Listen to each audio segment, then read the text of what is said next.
आज हम लोग यूनी जंक्शन ट्रांजिस्टर के बारे में डिस्कस करेंगे। इसके बारे में कि यूनी जंक्शन ट्रांजिस्टर क्या होता है, इसके कंस्ट्रक्शन, इसके सिंबॉलिक, इसके इक्विवेलेंट सर्किट के बारे में, राइट। अगर टाइम परमिट किया तो फिर इसके कैरेक्टरिस्टिक्स के बारे में और इसके पैरामीटर्स और चीजें के बारे में डिस्कस करेंगे, राइट। तो हम स्टार्ट करते हैं। अभी तक हम लोगों ने थायरिस्टर डिस्कस कर चुके हैं। थायरिस्टर में 3 टाइप जो हमारे पास सिलेबस में था, SCR, TRIAC and DIAC, uni directional and bidirectional, दोनों थायरिस्टर हमने डिस्कस कर लिए, राइट। यहाँ पर अब हम ट्रांजिस्टर के बारे में डिस्कस कर रहे हैं, that is uni junction, uni means single, right. तो इसमें थोड़ा सा मैटर जो लिखा है उसके एक बार मैं समझाता हूँ। Right, basically it is a device which belongs to the thyristor family, and it also had 2 states: on state and with low impedance, that means resistance, and off state with high impedance, which is similar to thyristor, right? So EGT goes to on state due to conductivity modulation. यहाँ पर एक term आएगा, पूछा जा सकता है in future, इसका definition में बताऊंगा। कंडक्टिविटी मॉड्यूलेशन यानी कि हम कंडक्टिविटी को भी मॉड्यूलेट कर सकते हैं, राइट। इस पीजीटी टॉपिक में हम पढ़ेंगे कि कंडक्टिविटी को किस तरह से मॉड्यूलेशन कर सकते हैं, राइट। इवन हम कम्युनिकेशन में सेमीकंडक्टर फिजिक्स में पढ़ रखे हैं, मॉड्यूलेशन, डीमॉड्यूलेशन आप सिग्नल के से रिलेटेड पढ़ रखे हैं। तो यहाँ सिग्नल की बात नहीं हो रही है, यहाँ पर चार्ज कैरियर की कंडक्टिविटी की बात हो रही है। तो इसको हम मॉड्यूलेशन किस तरह से कर सकते हैं, यानी कि कंडक्टिविटी को इंक्रीज किस तरह से कर सकते हैं। So process but not due to regenerative BJT action, right? So it is sometimes called as a double based diode. इसमें 2 बेस्ड होता है, तो इसको हम ये भी कह सकते हैं कि डुअल बेस्ड। बेस यानी कि एमीटर बेस कलेक्टर जो आपने ट्रांजिस्टर में पढ़ रखे हैं, तो यहाँ पर जो बेस होगा वो 2 टर्मिनल होगा, डुअल बेस डायोड है एक तरह से, राइट। तो इसके जो 3 टर्मिनल्स जो होंगे, क्योंकि ट्रांजिस्टर है that have 3 terminals, first one is B1, base B1, and second one is base B2, and third terminal that is called emitter, right. तो 3 टर्मिनल्स होते हैं बेस, मतलब इसमें 2 बेस होते हैं और एक एमीटर होता है। 3 टर्मिनल डिवाइस है, राइट। इसका शॉर्टकट जो हम इंग्लिश कहते हैं EJT, राइट। हमने प्रीवियस सेमेस्टर में पढ़े थे बीजेटी, बाई जंक्शन ट्रांजिस्टर, जिसमें 2 जंक्शन था। अभी ऐसा ट्रांजिस्टर जिसमें सिंगल जंक्शन है, राइट। तो इसको कंस्ट्रक्शन और वर्किंग से और भी इसको क्लियर करते हैं कि किस तरह से यूनी जंक्शन ट्रांजिस्टर है, ये किस तरह से डुअल बेस्ड है बीजेटी, इसके बारे में बात करते हैं, राइट। तो बहुत ही बेसिक चीजें हैं इसमें, तो आप थोड़ा सा कंसंट्रेट होकर इसको समझिएगा कि वाकई में इस तरह से इसको किस तरह से हम कंस्ट्रक्ट कर सकते हैं, राइट। देखिए ये सब ज्यादा कुछ मैं एकदम नहीं अभी बॉर्डर कर रहा हूँ। यहाँ पर आप सबसे पहले क्या लेंगे, एक एन टाइप सिलिकॉन बार लेंगे। एन टाइप सिलिकॉन बार हमने ले लिया, that is semiconductor material, silicon semiconductor है, राइट। तो एन टाइप सिलिकॉन बार पे हमने क्या किया कि दो साइड में, उसके एक साइड में ओमिक कांटेक्ट कर दिया, कांटेक्ट टर्मिनल बनाने के लिए दोनों साइड में, राइट। तो एक साइड हमने बेस 1 मेंशन कर दिया एक टर्मिनल को, और दूसरे साइड बेस 2 मेंशन कर दिया, राइट। और इसको साथ ही साथ ये भी ध्यान रखना है कि this N type silicon bar is lightly doped material, right, lightly doped material, right. उसके बाद हमने क्या किया, next step is P type material को इसमें हमने डिफ्यूज कर दिया, पी टाइप मटेरियल को इसमें डिफ्यूज कर दिया। और डिफ्यूजन ये बेस 2 के क्रॉस किया, मतलब नियर टू बेस 2। इसका रीजन भी हम डिस्कस करेंगे जब इसकी कैरेक्टरिस्टिक्स या फिर वर्किंग डिस्कस करेंगे। इसको हमने ये हैप्ली डोप्ड है, और पी टाइप मटेरियल को यहाँ पर हम एन टाइप सिलिकॉन बार पे डिफ्यूज कर दिया और नियर टू बेस 2। ये ध्यान रखना है कि इधर साइड हम इसको डिफ्यूज कर रहे हैं, राइट। तो ये जो डिफ्यूजन, ये जो एक यहाँ पर हमने पी टाइप मटेरियल का जो डिफ्यूजन किया, तो यहाँ पर ये एन टाइप है, राइट। इधर का ये सारा कुछ एन टाइप है और ये पी टाइप है। तो यहाँ पर एक जंक्शन बन गया, that is P N junction, right. ये जंक्शन बन गया, ये पी एन जंक्शन बन गया, ये जंक्शन है। तो सिंगल जंक्शन है, पूरे कंस्ट्रक्शन में आप देख रहे हो सिंगल जंक्शन यहाँ पर बनता है। तो this is a P N junction. So इस पीएन जंक्शन का एक टर्मिनल यहाँ पर हमने, जैसे कि पॉजिटिव है, राइट, कि पॉजिटिव है, होल्स इसमें मेजॉरिटी चार्ज कैरियर्स होते हैं, इसमें इलेक्ट्रॉन्स मेजॉरिटी चार्ज कैरियर्स हैं एन टाइप वाले में, और पी टाइप वाले में होल्स मेजॉरिटी चार्ज कैरियर्स होते हैं। अब यहाँ पर एक हमने टर्मिनल बना दिया, that is the emitter, right. तो यह इसमें आप देख सकते हैं कि 3 टर्मिनल डिवाइसेस हो गए, एक एमीटर हो गया, यहाँ पर 2 बेस हो गए, बेस 2 एंड बेस 1, राइट।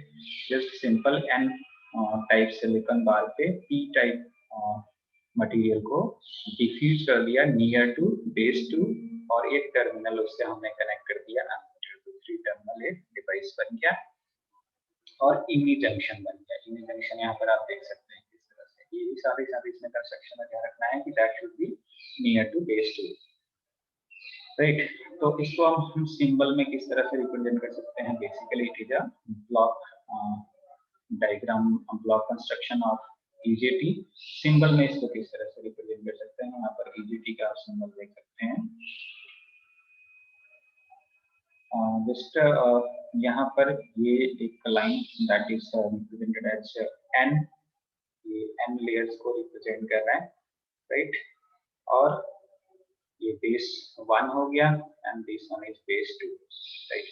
अब ये एमीटर को रिप्रेजेंट कर रहा है, तो एमीटर से ये जो एमीटर है, और ये देखिए एमीटर जो हमने यहाँ पर बना रखे हैं, ये अब हम इसको सिंबल को यहाँ सेंटर पे भी बना सकते थे, लेकिन इसके ब्लॉक डायग्राम के बेसिस पे भी इसको सिंबल को रिप्रेजेंट करना है, ऐसा नहीं कि सेंटर में ही आता है ना। तो इसका सिग्निफिकेंस है कि सिंबल से भी रिप्रेजेंट होना चाहिए कि वाकई में ऐसा है।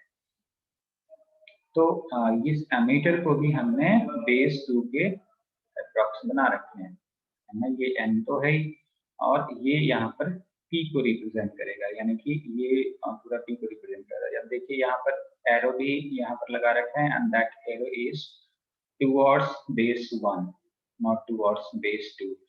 अब इसका रीजन यहाँ पर ज्यादा अच्छे से नहीं समझ में आएगा, ये एक्चुअली इसलिए बनाया गया कि जो करंट फ्लो हो रहा है, जो एमीटर करंट फ्लो होगा, that is prefer to emitter to base 1, not emitter to base 2, because इधर ये रिवर्स, ये फॉरवर्ड बैच में रहेगा, राइट।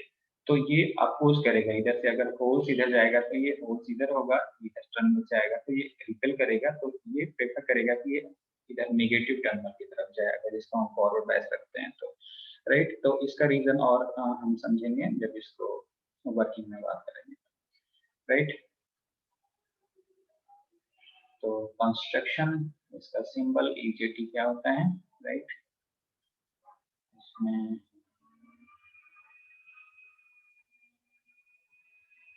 सो इसको हम इक्विवेलेंट में भी रिप्रेजेंट करके आपको बता देते हैं किस तरह से इसको सर्किट में यूज करेंगे।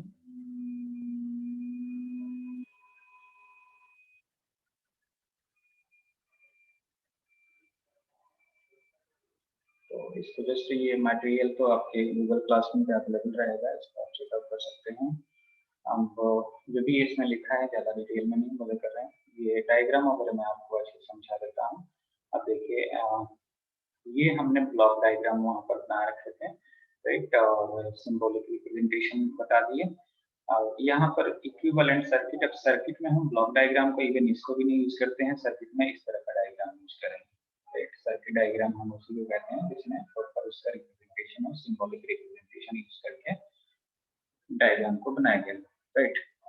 तो यहाँ पर हुआ क्या कि इस पूरे एन टाइप जो सिलिकॉन बार है, शुरू में तो एन टाइप सिलिकॉन बार हमने लिया था, दैट इज लाइट हीट, तो एक तरह से उसमें अगर हम सप्लाई प्रोवाइड करेंगे तो एक तरह से वो रजिस्टर की तरह बिहेव करेगा, राइट। वो रजिस्टर की तरह बिहेव करेगा। तो हमने क्या किया कि यहाँ पर जो एक जंक्शन यहाँ पर बना रखे हैं, तो ये जंक्शन को अगर मान लीजिए कि यहाँ से हमने इवन यहाँ तक के मटेरियल को, तो ये जंक्शन हो गया, ये जंक्शन का मटेरियल है, राइट, इतना हमने यूज किया है। और इधर साइड में ये जस्ट एन टाइप मटेरियल है, और इधर साइड एन टाइप मटेरियल है। ये इसमें यहाँ पर जंक्शन के क्रॉस यहाँ पर डायोड, ये जंक्शन है, डायोड है एक तरह से, राइट।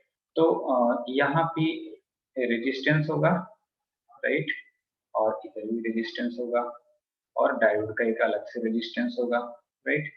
तो हम इसको एक तरह से रजिस्टर की तरह बिहेव कर सकते हैं इनिशियली, राइट। तो इसके क्रॉस जो रेजिस्टेंस हुआ उसको हमने RB2 यानी रेजिस्टेंस ऑफ बेस 2, इसको साथ ही साथ समझिए। और ये डायोड हो गया, ये इसको डायोड का सिंबल आपको मालूम है, ये P है और ये N है, राइट। ये P और N है, ये डायोड हो गया और ये एमीटर टर्मिनल इससे कनेक्ट कर दिए गए। अब यहाँ पर जो ये रेजिस्टेंस है, इसकी के लिए आप RB1, इसको हमने बेस 1 के क्रॉस जो रजिस्टर है उसको यहाँ पर हमने RB1 से रिप्रेजेंट कर दिया।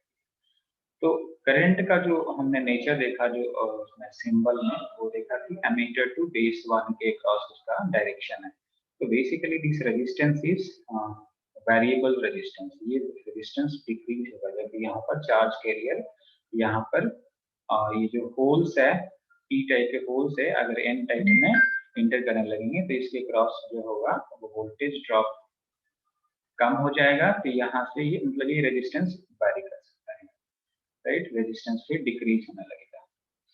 तो यहाँ पर हमने रिप्रेजेंट कर दिए एमीटर और ये डायोड हो गया, राइट। इसके क्रॉस रेजिस्टेंस RB2 हो गया और इसके क्रॉस रेजिस्टेंस RB1, राइट। अब इसको हम सर्किट में, this is the equivalent circuit, right. इसको हम बैसिंग कर देते हैं और बैसिंग करके और फिर समझते हैं किस तरह से वर्क करेगा, राइट। तो यहाँ पर आपको फाइनल देखिए, जो डायोड के क्रॉस जो वोल्टेज होगा that is diode current BD, और इसको जो हमने वोल्टेज दिया है डायोड को दैट इज एमीटर वोल्टेज, देखिए पॉजिटिव है, पॉजिटिव से, ये नेगेटिव है, नेगेटिव से, तो ये इधर से फॉरवर्ड बैस है, ये फॉरवर्ड बैस है, राइट। अब यहाँ पर हमने इंटर बेस टू बेस हमने यहाँ पर एक सप्लाई कनेक्ट कर दिया, ये भी एक सप्लाई है, बैटरी यहाँ पर कनेक्ट कर रखा है, यहाँ भी एक बैटरी कनेक्ट कर रखा है, राइट। तो बेस टू बेस ये पॉजिटिव है, हाँ ये नेगेटिव है, राइट।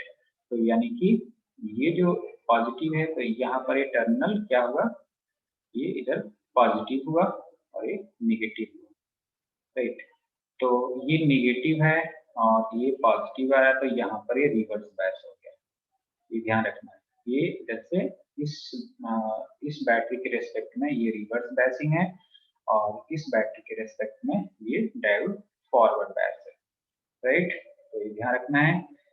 तो यहाँ पर अभी मैं IEO, ये लीकेज करंट होता है, उसके बारे में यहाँ पर मेंशन है। इसको देखिए कि हमने ये लीकेज करंट है, इसको अलग से डिस्कस करेंगे। यहाँ पर स्टैंड ऑफ रेशियो ईटा और VDB, इसको समझिए कि ये जो यहाँ से ये जो ब्लॉक डायग्राम में हमने रिप्रेजेंट कर रखा है, जस्ट उस सब्सटेंस की थिकनेस को या फिर उसकी डायमेंशन के बेसिस पे उसको रिप्रेजेंट कर दिया कि इस डायोड के जस्ट मिड ऑफ से जस्ट बॉटम तक ये जो रेजिस्टेंस होगा वो RB1 हमने कह दिया, तो उसके क्रॉस जो वोल्टेज होगा उसको हमने कहा ईटा VB।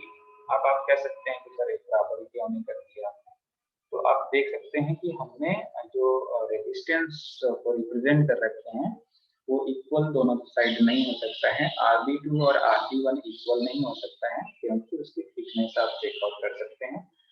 ये जो कनेक्शन है ये नियर टू बेस 2 है, राइट। तो इसकी थिकनेस ज्यादा है, तो बेसिकली इस RB2 से ये ईटा VB ज्यादा है, राइट। तो इसके क्रॉस रेजिस्टेंस ज्यादा हो, यानी कि ये भी कह सकते हैं कि RB1 इससे RB2 से ज्यादा है क्योंकि इसकी थिकनेस ज्यादा है, right. So this is the circuit diagram with biasing, ये EGT का रिप्रेजेंटेशन है। इसको आप और भी कॉम्पैक्ट फॉर्म में रिप्रेजेंट कर सकते हैं। इसकी जगह आप जो मैंने सिंबल रिप्रेजेंट किया, यहाँ पर इस सिंबल को भी हम यूज कर सकते हैं, राइट। यहाँ पर जस्ट समझने के लिए इस तरह से इसमें हमने डायोड भी रिप्रेजेंट किए हैं और ये बेस 2 और बेस 1 रिप्रेजेंट किया, उसकी जगह हम सिंबल यहाँ पर कॉम्प्लेक्स फॉर्म में यूज कर सकते हैं, राइट। तो और भी कॉम्पैक्ट फॉर्म में इसको हम रिप्रेजेंट कर सकते हैं, राइट। तो इसमें टाइम ज़्यादा लगता है, इसलिए मैं इसको ज़्यादा उसमें जो चीज़ें लगेगा कि हाँ आपको मेंशन करना है तो मैं मेंशन कर दूँगा। So the resistance between V1 and V2, that is known as interbase resistance, ये पूछा जा सकता है, and that is RBB. जो interbase resistance है, that is equivalent to resistance of V1 base and V2 base total. So interbase resistance is equivalent to resistance of resistor V1 and resistor V2. Okay, that is called interbase resistance. And if there is no voltage applied to the EJT, this can be measured by ohmmeter. This device होता है ohmmeter, voltmeter और ammeter, उसी तरह से ohmmeter होता है resistance को measure करने के लिए, right? तो ohmmeter से हम इसके across इस interbase resistance को measure कर सकते हैं और उसकी जो value है वो 4000 ओम से 10,000 ओम तक होता है, right? और यहाँ पर देखिए जो बेस 1 की जो रेजिस्टेंस यहाँ पर मेंशन है परसेंटेज में, basically it is 60% of interbase resistance. तो यहाँ से आपको आइडिया लग जाएगा कि जो RB2 है वो 40% है और RB1 है वो 60% है, राइट। तो इक्वल यहाँ पर हम बात नहीं कर रहे हैं, वो डिफरेंस है उसमें रेजिस्टेंस में, राइट। तो इन इंटरबेस रेजिस्टेंस के बारे में पता चल गया, राइट। मैं जूम करूंगा। अब ये हम कंसेप्ट EJT का यहाँ पर फॉलो कर रहे हैं कि कौन कौन से फिजिकल पैरामीटर है, राइट। उसके इनसाइड में जो EJT है कौन कौन से पैरामीटर हम कैलकुलेट करेंगे। ये सारा कुछ अगर आपको समझ में आता है तो आपको कैरेक्टरिस्टिक्स और अच्छे से समझ में आएगा, राइट। तो देखिए यहाँ पर let VBB voltage be applied across the base to base voltage applied across the two terminals B1 and B2, keeping B2 at positive base and B1 is grounded voltage across ammeter and B1 is emitter and base V1 is VE। इसको diagram से समझिए। जो हमने यहाँ पर battery connect किया है कि एमीटर और बेस V1 के क्रॉस हमने बैटरी V को बैस कर दिया, ये फॉरवर्ड बैस में हो गया, राइट। ये पॉजिटिव टू पॉजिटिव और नेगेटिव टू इसको ग्राउंड भी यहाँ पर कर दिया, राइट। और जो इंटरफेस है ये VVB बैटरी है, इसको हमने पॉजिटिव टर्मिनल पे RB2 को पॉजिटिव पे रखा हमने विद रेस्पेक्ट टू RB1, यानी कि B1 ए टर्मिनल हो गया, B2 ए टर्मिनल हो गया, राइट। यानी कि बेस 2 है, ये बेस 1 है, यानी कि B2 को हमने पॉजिटिव पे रखा है। ये बात यहाँ पर बताई गई, राइट। अब इसमें फर्स्ट केस देखिए, when E is open and ammeter is open, all the voltage will divide across the two resistance RB1 and voltage divider अपने नाम सुन रखे होंगे, वोल्टेज डिवाइडर के थ्रू जो हमने सर्किट को ऑन किया तो ये जो वोल्टेज अप्लाई किया ये दोनों के अक्रॉस ये डिवाइड हो जाएगा। So fraction of this applied voltage appear across RB1 and that is written as eta VB। तो उसका जो अमाउंट ड्रॉप होगा जो VBB हमने जो अप्लाई कर रखे हैं बेस 1 और बेस 2 के क्रॉस, राइट, वो जो RB1 के क्रॉस होगा that is equivalent to eta. Eta क्या होता है? Eta is known as intrinsic standard ratio and that is equivalent to eta is equal to RB1 upon, right. एक सेकंड और कीजिए please. So eta VB is equal to basically जो voltage drop हो रहा है RB1 के cross that is ये भी कह सकते हैं that is equivalent to RB1 upon RB2 plus RB1 into VBB, that is voltage divide rule, right? Then that is equivalent to this one and the eta is equal to known as that is intrinsic stand-up ratio that is equivalent to RB1 upon RBB. इसकी जो value होगी eta की intrinsic standoff ratio that is equivalent to that is lies between 0.51 to 0.82, right? अब तो ये हुआ जब हमने ये कह दिया कि एमीटर को ऑन दिया, बट जो एमीटर की जो वोल्टेज था V जो था ये हमने 0 रखा, उस टाइम ये 0 था, जस्ट हमने इसके क्रॉस से वोल्टेज प्रोवाइड किया, VV को हमने प्रोवाइड किया, तो ये पैरामीटर हमने बॉर्डर कर लिया। सेकेंड पॉइंट यहाँ पर हम बॉर्डर कर सकते हैं कि व्हेन एमीटर, सेकेंड पॉइंट इसको कर लीजिए, when ammeter voltage is less than this voltage drop across base V1 या फिर RB1 कह सकते हैं, कि अगर यहाँ डायग्राम में एक बार देखिए कि ये जो हम वैल्यू यहाँ पर इनिशियली हमने 0 रखा था, राइट, ये 0 रखा था, तो ये I2 करंट इस तरह से फ्लो हुआ, राइट। इसी टाइम हम कह सकते हैं कि लीकेज करंट इससे फ्लो हुआ IE0, क्योंकि ये 0 था, यहाँ से लीकेज करंट फ्लो होगा क्योंकि ये रिवर्स बैच में होगा, है ना।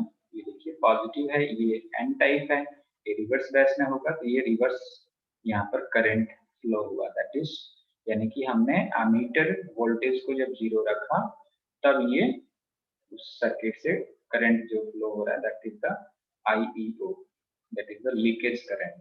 इसको और उसमें बॉर्डर करूंगा कैरेक्टरिस्टिक्स में, राइट। तो दूसरा case, when applied emitter voltage V is less than eta V. In that case, emitter junction becomes reverse biased and only a small emitter reverse current IPO flows through it. अब इस amount को यहाँ पर देखिए कि हमने इसको यहाँ पर जो वोल्टेज ड्रॉप था दैट इज eta VB। अब ये वाली वैल्यू है, ये इससे कम है, राइट, तो इसके क्रॉस क्या होगा, ये लेस वोल्टेज है, तो यहाँ से लीकेज करंट इसमें, राइट, रिवर्स बेस्ट हो गया and only a small emitter reverse current IE होगा, यहाँ पर IEO क्लोज टू इट। दूसरे केस में अब एक थर्ड इसमें पॉइंट हम बॉर्डर करते हैं।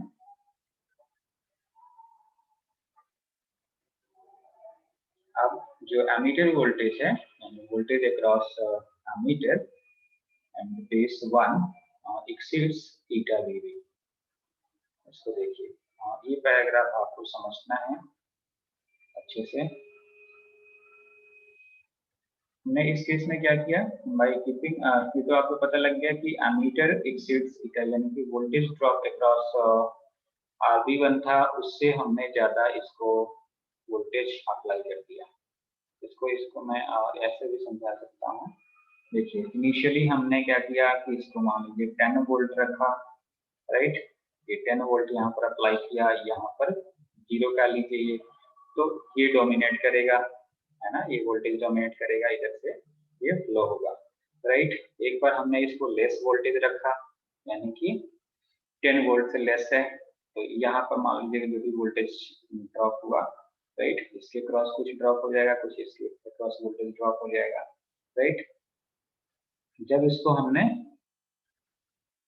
10 वोल्ट से ज्यादा कर दिए, यानी कि VE 10 वोल्ट से एडजस्ट हो, इसके क्रॉस जो भी मतलब 10 वोल्ट तो नहीं कह सकते हैं, यहाँ मान लीजिए कि यहाँ पर अगर 6 वोल्ट ड्रॉप हो रहा है, तो यहाँ पर हमने 6 वोल्ट ग्रेटर देन यहाँ पर 10 वोल्ट हम कह सकते हैं, राइट, बट ये इक्विवेलेंट टू VB हो जाएगा। इसको हम फिक्स कर दिए हैं, इससे कोई मैटर नहीं करता है, right. Fix if you go on increasing VE so that it just exceed eta VB।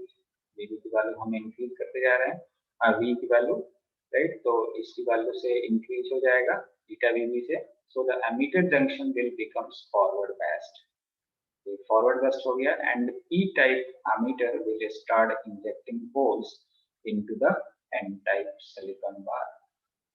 क्योंकि इनिशियली क्या हो रहा था कि जब हम इसको या तो 0 रखे थे या फिर इससे लेस था तो ये रिवर्स बायस में था, है ना। ये पी टाइप को हम इतनी एनर्जी नहीं दे रहे थे कि यहाँ पर जो बैरियर है, जंक्शन का पोटेंशियल बैरियर है, उसको ये क्रॉस करके और इधर एक होल एन जंक्शन में, इधर जो N N junction N type material है उसमें इंजेक्ट हो जाए, पी इधर ट्रांसमिट करे, यानी कि करंट का फ्लो हो जाए, तो करंट इधर से फ्लो करे, राइट। वो होल्स इधर साइड से, जो इस बैटरी से होल्स आ रही है वो इधर ट्रांसमिट करेगा, राइट। बट जब इसकी वैल्यू हमने इंक्रीज कर दिया तो उसको इतनी एनर्जी प्रोवाइड कर दी कि पी टाइप से जो होल्स है वो एन टाइप में इंजेक्ट हो। This will decrease the resistance between the emitter and base one. अब एमीटर और बेस वन के अक्रॉस जो रेजिस्टेंस था वो डिक्रीज होने लगेगा। That is the conductivity of the bar between E P one increases. अब हमने एमीटर वोल्टेज को इंक्रीज किया, यानी कि इससे जो इसके क्रॉस पे वोल्टेज ड्रॉप क्रॉस हो रहा है, RB1 के क्रॉस वोल्टेज ड्रॉप हो रहा था, RB1 के क्रॉस जो वोल्टेज ड्रॉप हो रहा था उससे ज्यादा हमने उसको एनर्जी पोटेंशियल प्रोवाइड कर दिया, वोल्टेज प्रोवाइड कर दिया, तो इसके क्रॉस कंडक्टिविटी इंक्रीज होगी एमीटर टू बेस वन। अब कह सकते हैं सर वो B2 की तरफ क्यों नहीं जा सकता है। अब ये मैंने शुरू में बताया था कि B2 तो ऑलरेडी पॉजिटिव पोटेंशियल पे है, राइट। तो होल्स पॉजिटिव की तरफ जाएंगे तो वो रिपेल करेगा, राइट। तो इसलिए वो B1 की तरफ प्रेफर कर रहे हैं कि B1 की साइड में वो N टाइप है, N टाइप क्लियर है, right. So increased conductivity reduces the voltage drop across RB1। अब क्या हुआ, कंडक्टिविटी इंक्रीज हो गया, इसी टर्म को हम कहते हैं कंडक्टिविटी मॉड्यूलेशन। यहाँ पर आके टर्म मैं डिस्कस करूंगा, राइट। हमने कंडक्टिविटी को मॉड्यूलेट कर दिया, पोटेंशियल को चेंज करके, वैल्यू करके।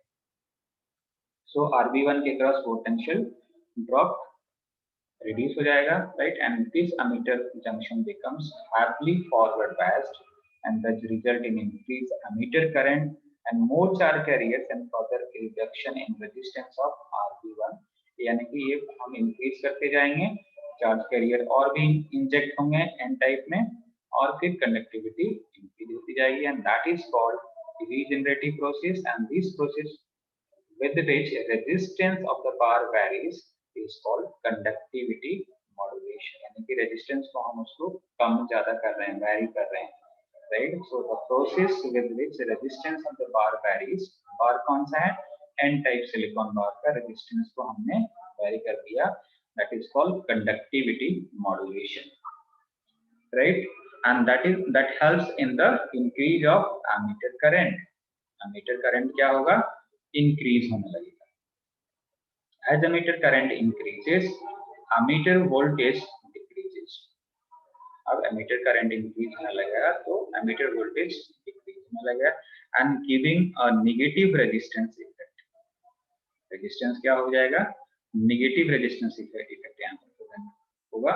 That is current increases with decreasing voltage. देखिएगा यहाँ पर current increases with decreasing voltage, voltage को डिक्रीज करने पे करंट इंक्रीज हो रहा है, right. The device remains in on state until ammeter current is reduced to very low value or until ammeter input is open circuited, right। अब तो ये cases हमने बात की जब V exists eta VBB। जो नेक्स्ट पॉइंट है that is fourth point, V equal to W। अगर हमने एमीटर के क्रॉस से वोल्टेज इसको प्रोवाइड कर रहे हैं, अगर वोल्टेज ड्रॉप हो रहा है जो RB1 रेजिस्टेंस बेस V1 के क्रॉस जो रेजिस्टेंस है, यानी कि उसके क्रॉस जो वोल्टेज ड्रॉप हो रहा है उसके इक्वल हो जाए, यानी कि ये दोनों इक्वल हो जाए, तब देखिए बहुत ही इंटरेस्टिंग यहाँ पर फिजिक्स का ऑपरेशन होगा। that V is slowly increased to make it equal to this much। यानी कि जितनी वोल्टेज ड्रॉप हो रही है बेस 1 के क्रॉस जो रेजिस्टेंस है, अगर उतना ही हमने एमीटर को वोल्टेज प्रोवाइड कर दिए at this point of equality, this leakage current IEO becomes 0। इस केस में क्या होगा, जो एमीटर करंट हो जाएगा वो 0 हो जाएगा। इसमें आप इसको साइमल्टेनियसली डायग्राम में भी आप एक बार चेकआउट कर सकते हैं, जो कैरेक्टरिस्टिक्स का डायग्राम है उसको चेकआउट कर सकते हैं। ऐसे तो मैं नेक्स्ट लेक्चर में इसको कैरेक्टरिस्टिक्स रिप्रेजेंट करूंगा अलग से, बट यहाँ पर आप देख सकते हैं, जस्ट एक बार लुकआउट कीजिए कि करंट किस तरह से 0। ये IEO, ये निगेटिव रिवर्स बैच में ये जो यहाँ तक 7 वोल्ट तक ये रिप्रेजेंट किया गया है, ये 7 वोल्ट है एमीटर वोल्टेज, राइट। ये लीकेज करंट उस टाइम जो IEO रिप्रेजेंट है, और जैसे ही यहाँ पर पहुंच रहा है वैसे ही ये करंट 0 हो गया, यानी कि ये वोल्टेज वर्सेस करंट ये डायग्राम है। यही डिफरेंस मेन बताया जाता है, राइट। VI कैरेक्टरिस्टिक्स है, ना कि IV कैरेक्टरिस्टिक्स है, ध्यान रखिएगा। So this is cut-off region and this is negative resistance। Negative resistance क्या है कि देखिए वोल्टेज को हमने इंक्रीज किया, करंट डिक्रीज होने लगा, राइट। ये करंट डिक्रीज, यहाँ पर वोल्टेज रिड्यूस हो रहा है तो करंट ये इंक्रीज हो, राइट। तो ये नेगेटिव रेजिस्टेंस हो गया। And this one is called saturation region, कि हम इसको इंक्रीज तो कर रहे हैं बेस टू बेस, बट इस पॉइंट के बाद एक वैलिड पॉइंट बोला जाता है, जिस पॉइंट के बाद कोई वेरिएशन उसमें नहीं होता है, वो सैचुरेशन रीजन उसको कहा जाता है, राइट। तो करंट यहाँ पर 0 हो गया, राइट। तो इसको काफी फास्ट में कंप्लीट कर दूं। इसमें जो पैरामीटर है विदिन 2 मिनट्स ये कंप्लीट हो जाएगा लेक्चर 10 मिनट्स में, राइट। तो this junction is neither forward nor reverse biased, ये ध्यान रखना है आपको पॉइंट, कि जब एमीटर वोल्टेज जो है अगर वोल्टेज ड्रॉप अक्रॉस बेस 1 है उसके इक्विवेलेंट कर देंगे, तो जो डायोड है वो ना तो फॉरवर्ड बायस होगा ना रिवर्स बायस होगा, राइट। ये पॉइंट ध्यान रखना है। अब इसमें जो लास्ट पॉइंट है that is peak voltage. Peak voltage क्या है? Peak voltage that is equivalent to, यानी कि voltage drop across base 1 and voltage of diode, that is the sum of these two, that is equivalent to peak voltage, right। तो diode की voltage generally silicon के लिए 0.7 volt होता है, right. तो peak voltage हम यहाँ पर कैलकुलेट कर सकते हैं, यानी कि जब सर्किट जो डायोड के क्रॉस जो वोल्टेज था उसको अगर ऐड अप कर लिए तो ये अलग अलग, देखिए शुरू में अगर हमने, ये तो 0 के लिए है, ये फर्स्ट ये 0 के लिए है, ये सेकंड 10 वोल्ट के लिए है, VT10 15 25 वोल्ट पे फिक्स्ड वैल्यू कर दिया, और फिर हमने V की वैल्यू चेंज करके जो बीटा VV के क्रॉस जो वोल्टेज ड्रॉप हो रहा है उसके रेस्पेक्ट में एक ग्राफ प्लॉट किया। तो ये जो VP जो यहाँ पर रिप्रेजेंट किया गया है that is the peak point voltage, that is the sum of VD plus eta VVB, this one, right. तो इस एक बार ये पैरामीटर सारा चेकआउट कर लीजिएगा, इसमें कोई डाउट है तो आप पूछ सकते हैं, राइट। नेक्स्ट लेक्चर में हम कैरेक्टरिस्टिक्स डिस्कस करेंगे।